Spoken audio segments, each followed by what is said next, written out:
Welcome, Michelle. I'm really happy to have you here.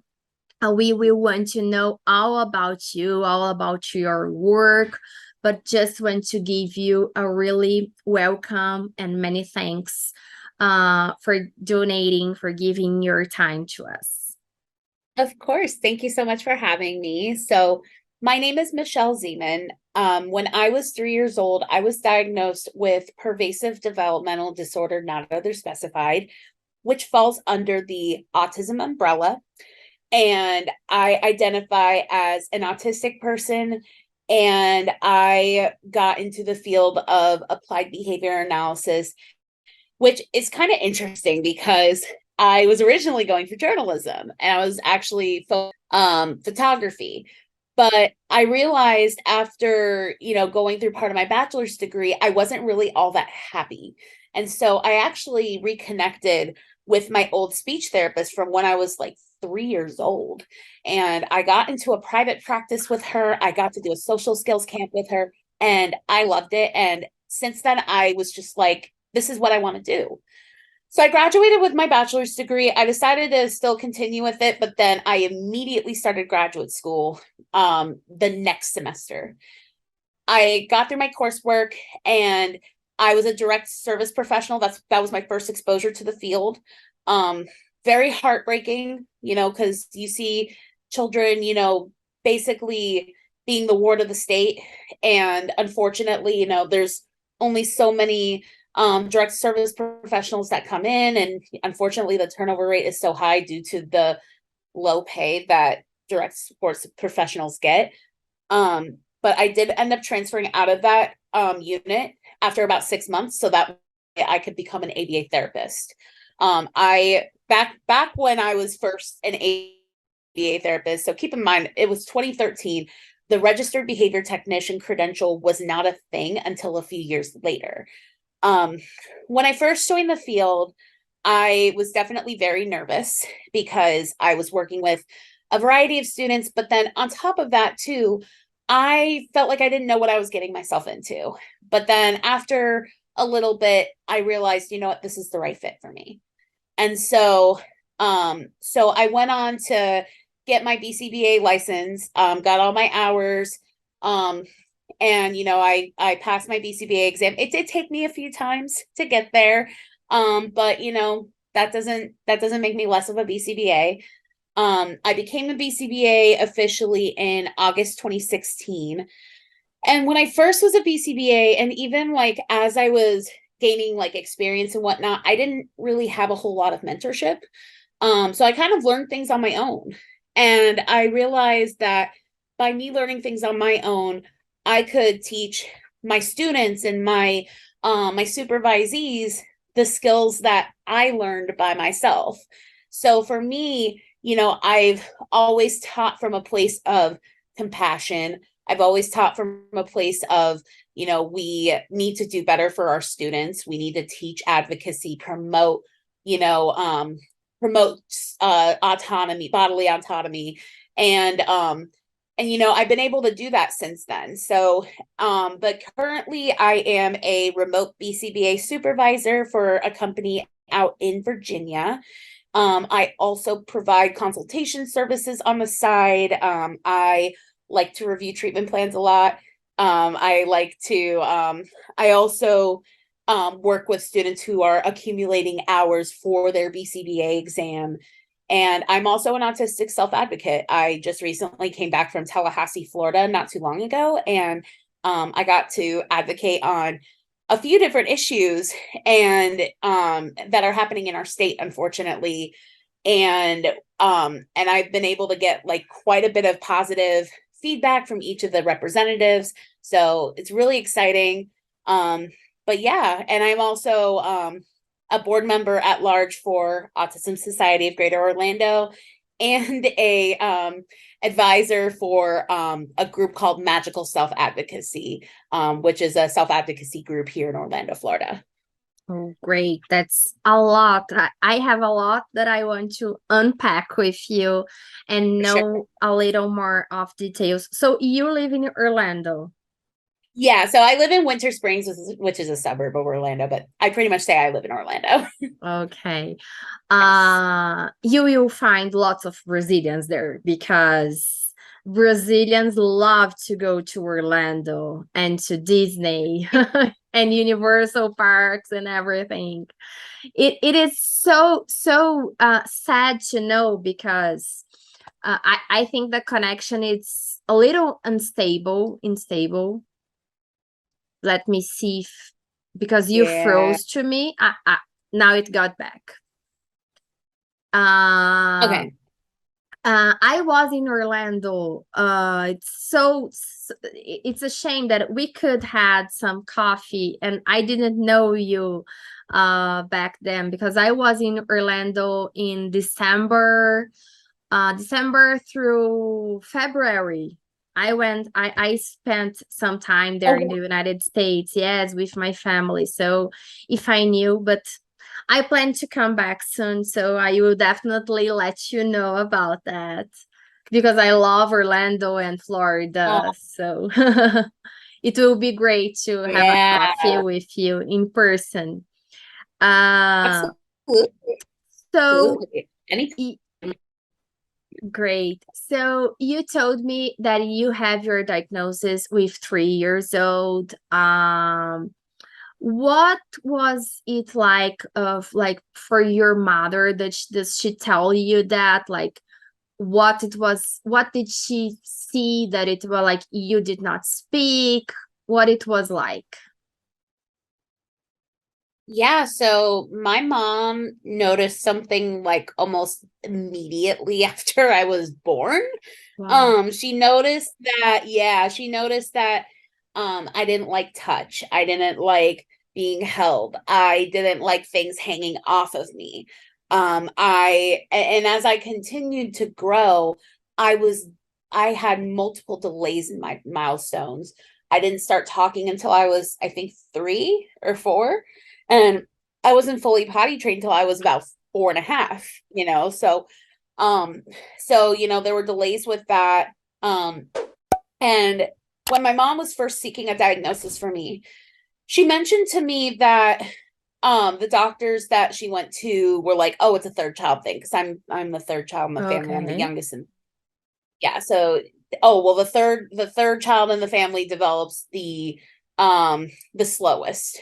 And oh well, like you need to give it some time, you need to like stop.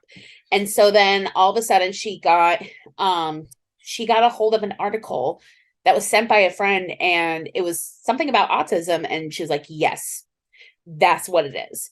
And so my mom got me tested, and and that's where I got the diagnosis. But it's interesting because my mom, a lot of parents, get in disbelief when their child is, diagnosed, and rightfully so. I mean, it's one of those things where it's like, oh my God, like my life is about to change. Well, my mom's life changed, and my mom's response to it was, okay, so what's next? And so, because my mom was so proactive and my mom was so ready to get me what I needed, she was able. Now, ABA back in the 90s was not nearly what it is today in terms of like RBTs, BCBAs, and all of that. But my mom was able to get an autism coach for roughly about 6 months or so, where the coach was teaching my mom how to implement the skills that I needed to be taught. And my mom would hire tutors and babysitters to essentially work with me to help me gain the skills that I needed. And so as far as like knowing about my autism diagnosis, though, I did not actually know that I was autistic until I was 8 years old. And the reason behind it, I still remember like it was yesterday. So I was in third grade, and I was at the Christian school that I attended at the time. There was a speaker coming in talking about autism. I was not allowed to be in the room, and I didn't understand why. And so then it was shortly after that I found out that I was autistic. And when I found out, I didn't really know how to feel, but then I held this stigma within myself because my father, my biological father, didn't understand, nor did he really even fully accept me because I was so different. And so I held on to my diagnosis as this like dirty little secret. And it took me years to even say the words, I have autism. It actually, it was one of the most empowering moments of my life, being able to actually say something and be proud of myself for saying it. And then it took me up until 2 years ago to even embrace the word autistic. Wow. So yeah. Wow. And how old are you? 31. 31. Great. And do you remember like what kinds of therapies you were in back then? So you told like about this autism coach that trained people who had more contact with you. So you had ABA therapy and other kinds of therapies when you were a child. Yes. So I had ABA therapy, but then I had speech therapy growing up as well. I was constantly excused from class to go over to the public elementary school to do speech therapy for about, I think, like a couple hours a week. And then I had something for a few months called sensory integration therapy. And basically it was I guess, like, it was kind of like occupational therapy, but kind of more so like getting like a sensory diet and all of that. So I had that growing up.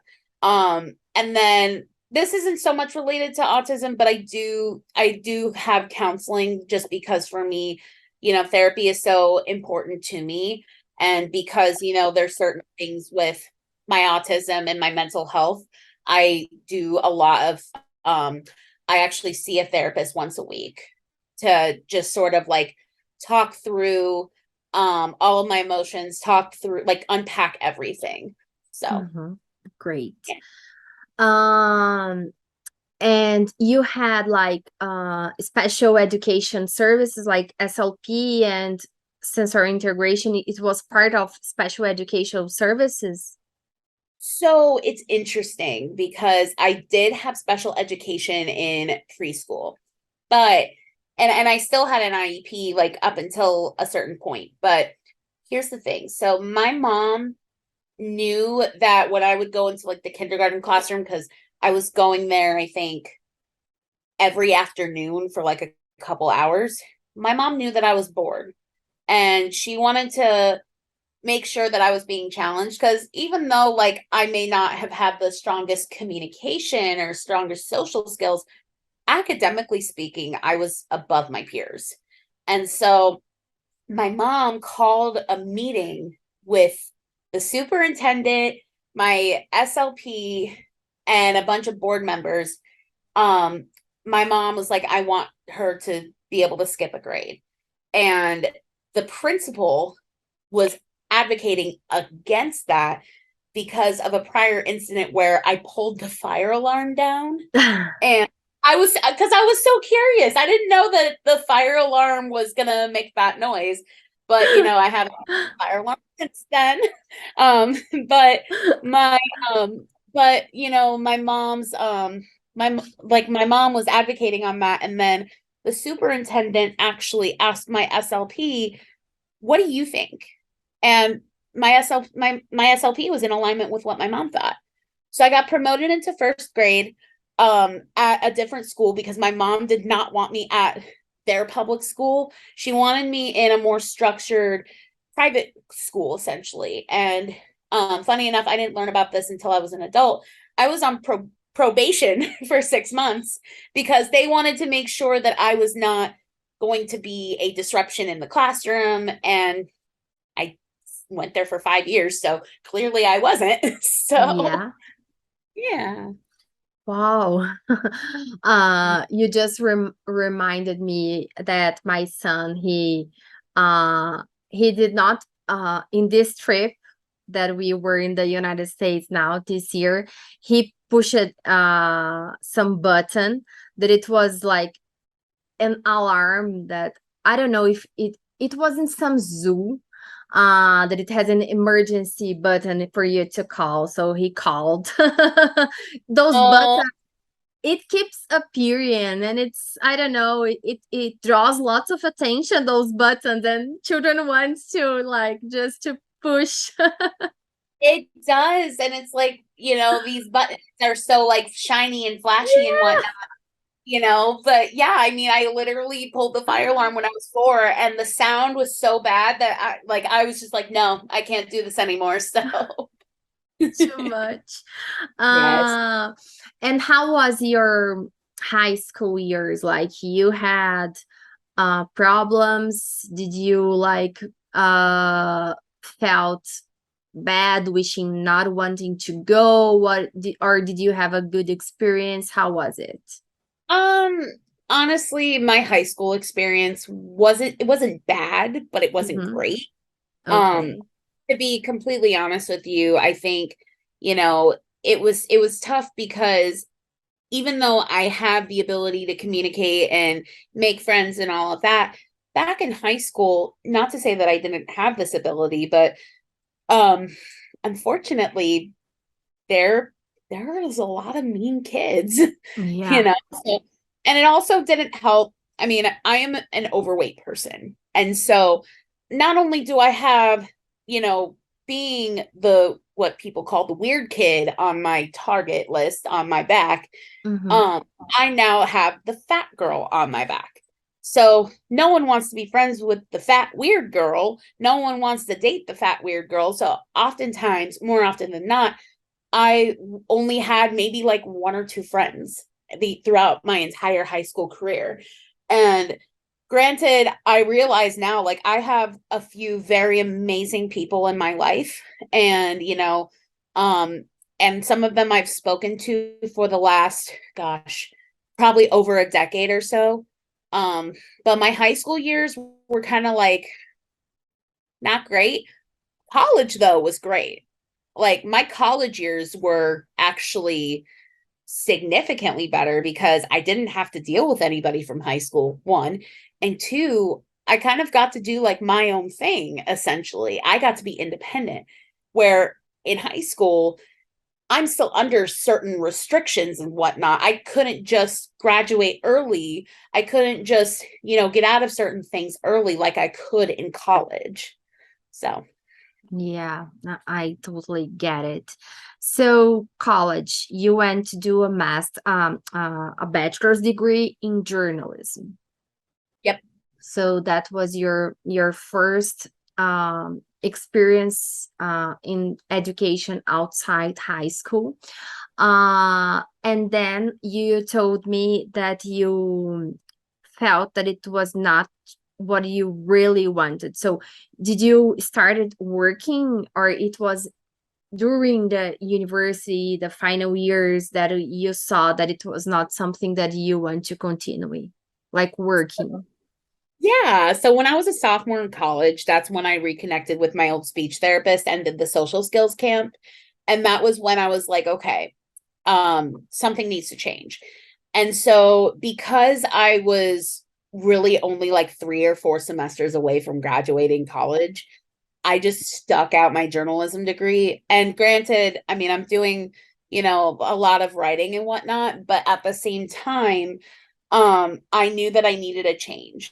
And that change really helped, So by the time I graduated from college, and even like the month of my graduation, that's when I got into the program that I got into. So I went to Ball State University for both my undergrad and my graduate degree. And so I was able to do that. And it was a really good experience for me. And this was in applied behavior analysis. Applied behavior analysis with an emphasis in autism. Okay. And it was this SLP that opened your eyes with ABA, because she was an SLP that studied ABA also. So she was an SLP, but she studied ABA, and she knew a lot of the ABA techniques that we use in our science today. And also too, like, she has worked with a variety of not just autistic students, but disabled students as a whole. So. Okay. And then you went to do your hours of supervision while doing your coursework and all those paths to become a BCBA. And what kind of work you did back then, like working in schools, in-home therapies, how was it? So my very first experience was in clinic. And so I worked with a few clients that were in our clinic every day. But then I eventually got involved in a charter school where I had a client that needed my support while he was at the school. From there, I gained a lot of experience. I actually moved from Indiana, which is where I went for like my college degree and whatnot, down to Florida, and I started getting a lot more in-home experience. And so in-home, in community, I've worked at like summer camps and whatnot. Like I've done a lot of different like things, but my first exposure was clinic, and that's where the majority of my hours were obtained. Okay. And I got curious because we are seeing lots of advocates, autistics talking about, and the ones that are BCBAs or study applied behavior analysis, talking about a compassionate ABA therapy. And I just wanted you to tell us, what is this? Because many people, they don't know the concept, they don't understand what it is. So if you could tell us a little about that. Absolutely. So, I mean, compassionate care is, basically what it sounds like. You're providing compassion, you're being trauma informed, you're considering a lot of different aspects of the child's life, and just making sure that you are ultimately providing the best care, whether that be through using least restrictive practices, using positive reinforcement, more often than not, like, for example, I've seen, unfortunately, practitioners try to force eye contact, where they like move the child's head to make them look, but that's not trauma informed. That's actually trauma inducing. And so what like compassionate ABA really focuses on when it comes to certain techniques is, we don't want to put our hands on a client pretty much under any circumstances. Obviously, if there's like severe SIB, severe aggression, like, there's certain things we have to do in terms of intervention. But if it's like a child who's not looking at you when you call their name, we're not going to move their head. How would you like it if somebody moved your head? When it comes to like, and I'm gonna say the word non-compliance here. When it comes to non-compliance, why can't our child say no? Why can't our child have a choice? When we don't want to do something, we don't do it. So what makes us think that because we don't want to do something, what makes you think that our child, shouldn't be able to do something? Plus, too, if a child can't advocate for themselves, they are more likely to be put in dangerous situations related to their health and safety, So it's really just understanding that, the people that we work with, the clients that we work with, are us. How you treat your child and how you interact with others is how we should be interacting with our clients. Because at the end of the day, our clients are human. They know what we're capable of, and they are capable of so much. It's why we don't say bad things about our clients in front of them. They know a lot more than you think. They hear you. They may not necessarily communicate. They may not necessarily say, oh, I don't like that you're talking to me this way, but they hear you and they get it. So, Yeah. And trauma informed is not a topic that it's too much talked here in Brazil. And I know that it's not so much talked in ABA perspective. Also, it's like starting to be. So let's just tell people what is it to be a trauma informed professional or trauma informed practice for people who has not listened anything about that. Absolutely. So, the trauma informed, a little bit about that. Basically, it's telling behavior analysts and RBTs and anybody who's bound by the board, we don't do any harm, right? We literally have at least two codes in our code of ethics and the behavior analyst code of ethics that talk about this. It says in 2.15, behavior analysts select, design, and implement behavior change interventions, including the selection and the use of consequences, with a focus on minimizing risk of harm to the client and stakeholders. That's a huge thing. We can't be putting we can't be putting our clients at risk. Also, too, we act in the best interest of our clients, taking appropriate steps to supporting client rights. 3.01, responsibility to clients. That's in our BACB code of ethics. When we are doing things that are demeaning or that feel demeaning to our clients, that is not trauma informed. Trauma informed means we are trying to understand that there's potential trauma in what we're doing. And we using most restrictive practices and using restraints and using forced eye contact and forced compliance. Those are all trauma inducing. If someone forced you to comply with a demand in place, and you had to do it in that moment, no matter what, that can bring up a lifetime of trauma. I've had kids. I actually have a kid that I used to work with. And if he even did as much as a little smack, he was brought into a safe room where he would engage in aggression upwards of 500 times within a 4-hour period.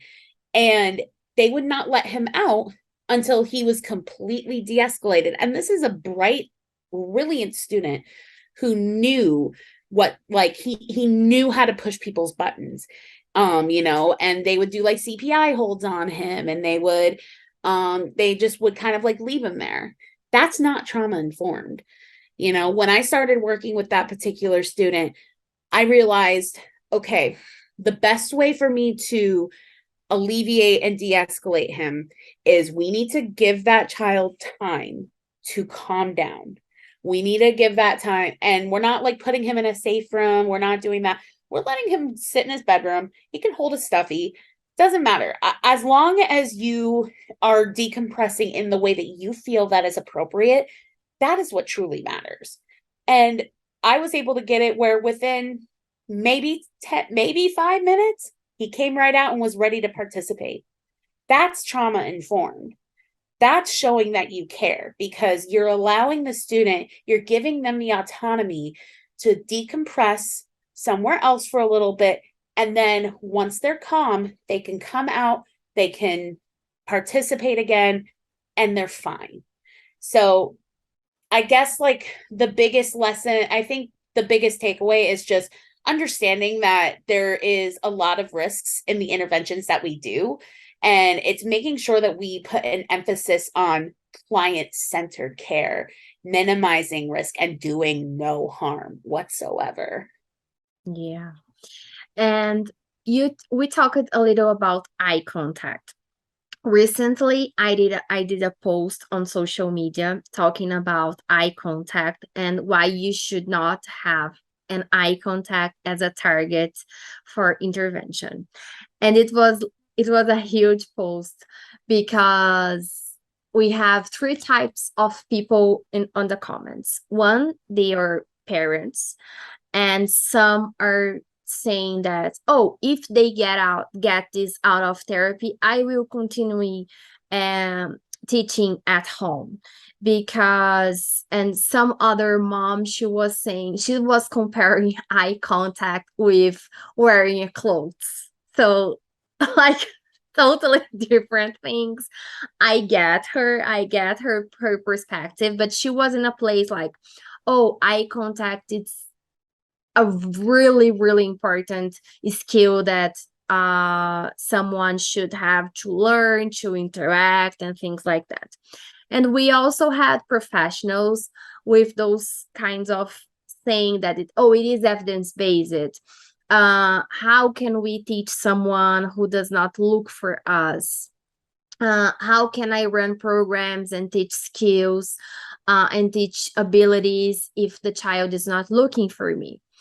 And Right. at the third part, we had many autistics who they were telling us, I don't like that to look at people. It hurts me. I can look for you for a while, but then I need to move. It does not make me feel good, and these kinds of things. So I really wanted for you to give your perspective as a professional and as an autistic person. So how can we do that? How can we teach things without targeting eye contact? So first of all, I feel like there needs to be a lot more like neurotypical training, I guess, for lack of a better term, on why, the eye contact, if they don't look at you, it's really not that they're not listening to you. I don't always give eye contact, like you'll notice my eyes are going all over the place. It shouldn't be a social stigma. I'm right there with, the autistic community when it comes to eye contact, like, why should I be forced to look at you or a speaker or whomever when my eyes don't really want to, look towards you, look for you, so, and I understand that from the behavior analytics side, well, it's evidence-based, blah, blah, blah, but also, also too, would you like to stare at somebody for, so long? I literally saw a goal in one of my assessment tools that says maintains eye contact for 2 seconds. Why does that matter? So when it comes to looking for a person and when it comes to, when it comes to that, I look at it from a safety skill, right? So if I am calling out to somebody and they don't necessarily hear me, what I would rather do, rather than have them look at me or rather than physically making them come over, I like to have things that motivate them to come over to me, whether that be a favorite song of theirs, whether that be a favorite toy. And obviously, like, we seek to fade those out because, eventually, like, our children are going to go out into the community and, mom or dad might say, hey, come on. But do they have to look at them for so long? They need to be able to orient and maybe like hear their voice, if assuming that they're not hard of hearing.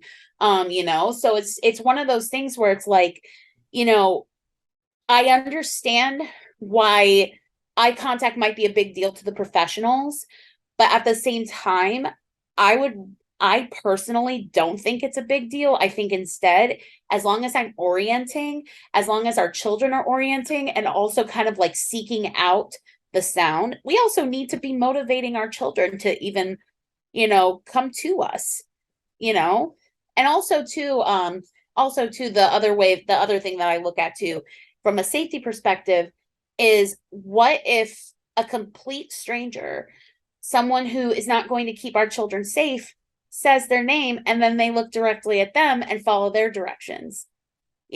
that's a dangerous situation. And so that's why, like, for me, I look at orientation. I look at, even if it's like fleeting, I'm happy to I'm happy to accept that as long as they're looking towards my direction, and when I say looking towards my direction, I don't mean like the entire time. If you need to look somewhere else, please look somewhere else. You should have that bodily autonomy, because neurotypical people have the same autonomy. And that's not fair to put that stigma on our disabled clients. Yeah, and blame the disability for that, because usually it what happened, like it's autism faults that that you don't look at, and all those kinds of stigmas that we have. Exactly. Unfortunately, there's a very strong stigma with autism to this day, and it's heartbreaking to even like fathom some of that. So yeah. Other topic that it's like really trending on social media and also in articles is assent and consent. So I want to ask you to explain to people what it is assent and consent, and how can we see that someone is assenting, consenting us to make some kind of therapy of work, especially when we have a non-vocal kid or individual. Absolutely. So assent is basically no. It's basically saying, I don't want this. Do not touch me. Do not, like anything like that. And consent is you're allowing the person, or the person is allowing you to help them, or you to, do whatever, essentially. Now, when it comes to assent, we have to be able to teach that. Rather than looking at noncompliance as a behavior, we need to be able to teach our clients to advocate for themselves. Because at the end of the day, our clients, that especially clients that are children, they're going to be growing up. They need to be able to make those decisions. You can't say yes to everything, Now, when it comes to teaching assent, it's basically, the way that I look at it is teaching a child to request for almost like an escape maintained action, or just teaching them how to advocate for modifications. Now, for a client who is non-vocal, there's a few things that you can do. So if you have a client who has the picture exchange communication system, you can have like a card that says no, or, create cards that indicate assent, and then have them exchange that, as a way to indicate, okay, I don't want this. I'm not approving of this. Same thing for a speech generated device. They just tap a button. So you might have like, no, later. I don't want to. And then I've also seen sign language being implemented. So, some of our kids will tell us no. Some of our kids will tell us all done. And then there's also, I think, no, thank you. I don't remember the exact sign of no, thank you. I know I can look it up, but if you have clients who are proficient in that, definite, or if that's how like they want to communicate, we teach them ways to communicate, even doing something like this. Body language. If our non-vocal clients indicate some sort of body language that indicate that they are assenting, that means no. So, for example, if I push away my head like this, when you have me do something, that means I don't want you to do that. Or let's say like you're trying to grab my hand to do something and I pull my hand back, that means no. So, and it's funny because we teach our clients non-vocal and body language cues, but I feel like sometimes the neurotypical people and the practitioners still need to understand the nonverbal language, because when they're doing things like this, or saying, or shaking their head or moving back, we're forcing follow through, and that's not okay. Our clients have an important skill of assenting and withdrawing consent. And also too, when it comes to consent, again, like we can say yes, or we can, provide consent, but the second that they withdraw that consent, honor, whether again, that be through saying no, signing, indication, anything, we have to honor that. And this is a skill, it's a safety skill when you think about it, right? And like what if somebody tries to ask you to go in their car and go somewhere? Our clients need to be able to say to apply assent, so Yeah, and everybody sees that as a behavior problem. So it needs to oh be, sad. yes, punished or extincted. Yes, which is so frustrating. And I've seen in treatment plans, I want my client, or the client will engage in 0 instances of noncompliance. And all I can think is why? Why would you want your child to not comply? Like, why would you want to decrease noncompliance? Why aren't you focusing on increasing self-advocacy, increasing assent, increasing consent when necessary, So Yeah. And no one, like, we all have our non-compliance behavior, like with each other in our life and things like that. So it's so unrealistic to have this kind of objective. oh yeah, for sure. For sure. It's frustrating that there's still people out there. And I mean, like, there are times where, like, I'll say, hey, like, I do need you to work on this, but then if I get asked, do I need to work on it right now? I take a step back from myself and say, not necessarily. I mean, do you want to work on something else, or do you want to do something similar, but not this specific one? And usually, like, the clients that I've done that with, I'm able to use that verbiage. So they're able to actually, like, say, can we do it this way? Or can I have a different assignment? And that's okay, as long as they are telling or communicating with me. That's what I focus on. I don't focus on the, oh, well, you're just going to refuse to do this, blah, blah, blah. And it's like, no.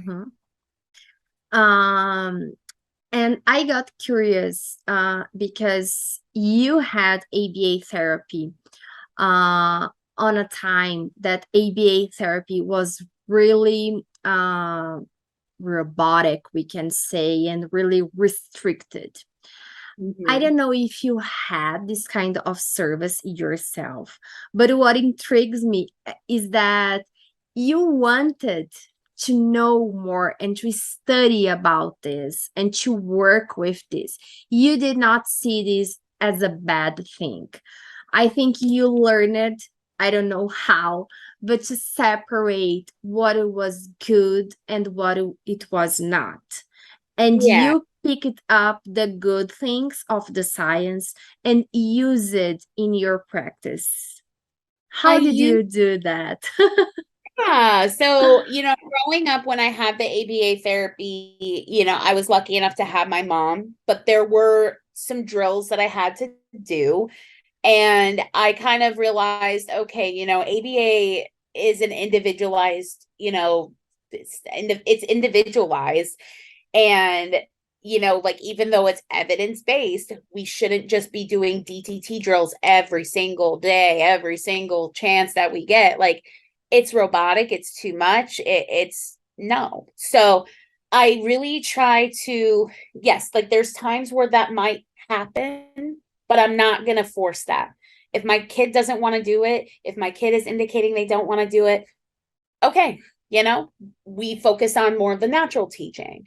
What's wrong with playing with a toy and trying to promote verbal operants that way?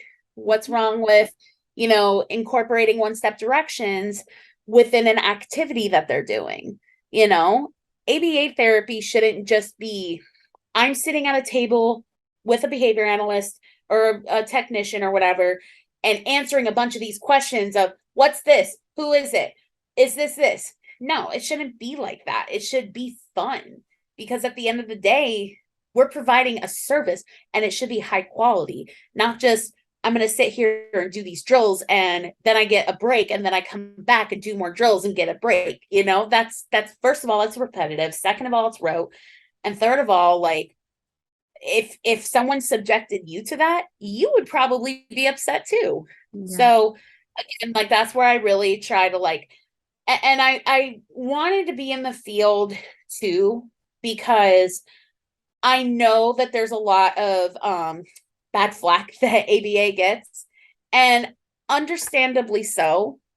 On my end, I actually try to incorporate more of those compassionate care techniques, and rather than just doing like the drill, and I focus on ensuring that my clients are in a safe space, that they're happy, that that there is engagement there. We are fully pairing with our clients. There's no such thing as too much pairing, as most people say.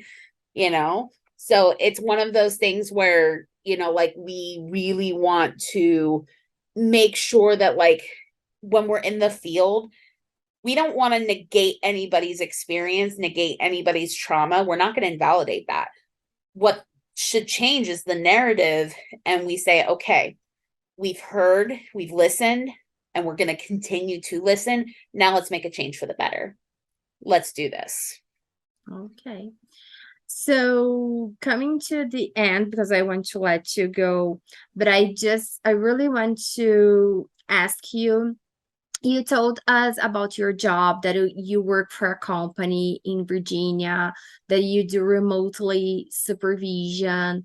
So tell us a little about your day-to-day life being a behavior analyst. So in a place that you are now, you can work from home. This probably, I don't know if you like it, but I love it to work from home. But tell us a little about how is the activities that you do in your day-to-day life. What would be the possibilities for a behavior analyst working in the United States, of course? Yeah, so there's a lot of different opportunities, but I do work from home primarily, and as a remote BCBA supervisor, pretty much like what I do is I will watch like my technicians in the moment and watch them like implement the therapies and whatnot with our clients. And then from there, I provide, it's basically the same thing as what I normally would do, except I'm not physically there, and I can't physically show them like in person what kinds of things like I'm necessarily expecting, because the hands-on training that I like to give are with the clients. Mm-hmm. So, but the great thing about my job is I do get to travel. And so I get to go up there and I get to do a little bit of that hands-on training. I like being remote for sure. It definitely has its benefits. Some of the benefits being obviously like if I need to take a break, I can decompress, which is a huge thing for me. I need to be able to decompress whenever I am in a high stress situation or in the job that I'm in. Because ABA is a very tough job, as but at the same time, I'm able to do that. I'm able to take care of my 3 dogs, so I have that as well. There's a lot of flexibility, but the issue with remote some of the time is just you don't get that, like, it's not the same. It's not the same as being out there and implementing things with your technicians and doing like on-site behavior skills training, which is why I love the travel aspect of my job, because I do get to do that. So personally, I prefer the hybrid model over just strictly remote, because at least in hybrid model, I get to see what is going on. So, and it is so different because you are in Florida and you work for a Virginia company. So how is that work? It was an opportunity that for you it was good, because here is not so common this to happen here in Brazil. So people could get curious on that topic. Yeah, I mean, as far as looking for a job goes, like I was just looking for like remote BCBA, and then I saw, something about hybrid, and I saw like all the requirements. Now, Virginia does require a Virginia LBA license if you're going to work as a remote BCBA or BCABA. You have to have the state licensure. Now, that's not the case for every state in the United States. Like my state does not have an LBA licensure requirement, but I know several states that do. And, you do have to pay a fee. You have to renew every 1 to 2 years, so, and it's also very dependent on the state that you decide to get your LBA licensure in. I know Maryland is one place I'm licensed in currently, and it cost me $350 to go get licensed with them. Where Virginia was only 120, I believe, so there's obvious like differentiations with licensure as well. So as far as that goes, like really just ensuring that we meet the requirements of, the state, but then also ensuring that we have at least some sort of idea of what telehealth supervision and direct therapy is like. I've done telehealth direct therapy before, so I have about a year's experience with that. And I have experience as a telehealth supervisor since really the past like year and a half now. So it's one of those things where I sort of like picked up and adopted the skill. And so yeah, it's just pretty much like, again, looking for those opportunities and seeing what the state requirements are. And then, yeah, going from there. And usually, I know that a BCBA can be paid. Usually, is it by hours that you work, but you can also be hired directly to be like, I don't know, a case manager for an agency or for a school. Could you tell us a little about how is it in the United States? Yeah, so usually you get hired on as a BCBA. Very rarely you might be hired on as like a clinical director or case manager or anything like that, but you would be hired on as a BCBA. Part-time opportunities usually are hourly, and full-time opportunities are usually salaried. So the downside though is there is a lot of what's called 1099 independent contractor positions. So if your client cancels, you don't get paid. And, like that can get really, really tough financially speaking, so that's why, like, for me, I had to get a full-time job because, one, it's salaried, and two, there are guaranteed hours no matter what. Like if my client cancels, then okay, I move on to another client, or I might work on an assessment, or I might work on treatment planning for my client, so it's basically just when it comes to employment and whatnot, like there is a variety of employment. It's just, again, like, are you going to go part-time, go hourly? Are you going to be 1099 or W4? Are you going to, and 1099 and W4 has a lot to do with taxes, or are you going to go full-time, get salary? There's good and bad with all of them, quite frankly. So yeah, and when you get salary, you are paid like January through December. It is not like, because, for example, I imagine that in the end of the year, Christmas and New Year's Eve, you don't have therapy, so an independent contractor, it won't receive. Right. Right. And when it comes to independent contractors too, like, you don't work, you don't get paid. And then when you do get paid, taxes aren't taken out. So you have a tax responsibility. And so with all of that, and you have to really make sure that you're writing off everything. But what I like about independent contractor work is more than anything, you can say, hey, I just can't work today, or hey, you have the freedom. Have a lot more flexibility. Yeah. But then in the case of, like a full-time position, you don't really have that much flexibility. But you have a guaranteed salary, you have a guaranteed like there's a lot more guarantees for sure. And yeah, so Yeah. Usually people here, they work more as an independent contractor. okay. So they are, but others, they are paid by the insurance, so in a monthly basis. But many of them, I believe that they work as more as an independent contractor. And for example, today is a pre-holiday because tomorrow is Good Friday and it's a holiday here. I don't know if is it a holiday in the United States? It is a holiday in the United States, yes. Okay, so this is one of the Easter is one of the big holidays here in Brazil.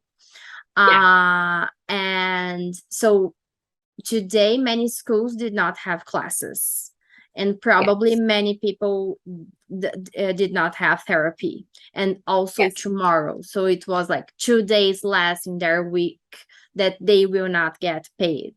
But here in Yeah. Brazil, we have lots of holidays. So this happens a lot. Yeah. So that's a And, bad thing. yeah, and you guys don't get paid for holidays, I imagine. Yeah, no, no. That's awful. That's Yeah. awful. Yeah. So, Michelle, we covered so many topics. I'm so happy to have Yeah. talked to you. I hope we can talk more. I hope I can have a number two with you, a second time with you here, because we have Yeah. so much to talk about, so many topics, so many things that we can advocate and tell people, because I know that many, they are struggling because they don't have the knowledge. They want to do better, but they don't know how. And of Yeah. course we have people that they don't care. We have these ones too, but having you here and having someone watching this content, I don't know, maybe 2 years from now, 3 years from now, and seeing different topics, different things, and an opportunity for them to learn is huge. So I just want to say to you many, many, many thank you. Of course. Of course. I'm happy to keep the conversation going and, continue to discuss these really important needs. Yeah, definitely. We will. Thank you so much. Have a great afternoon there. Thank you. You too. Take care. Bye bye. You too. See you. Bye.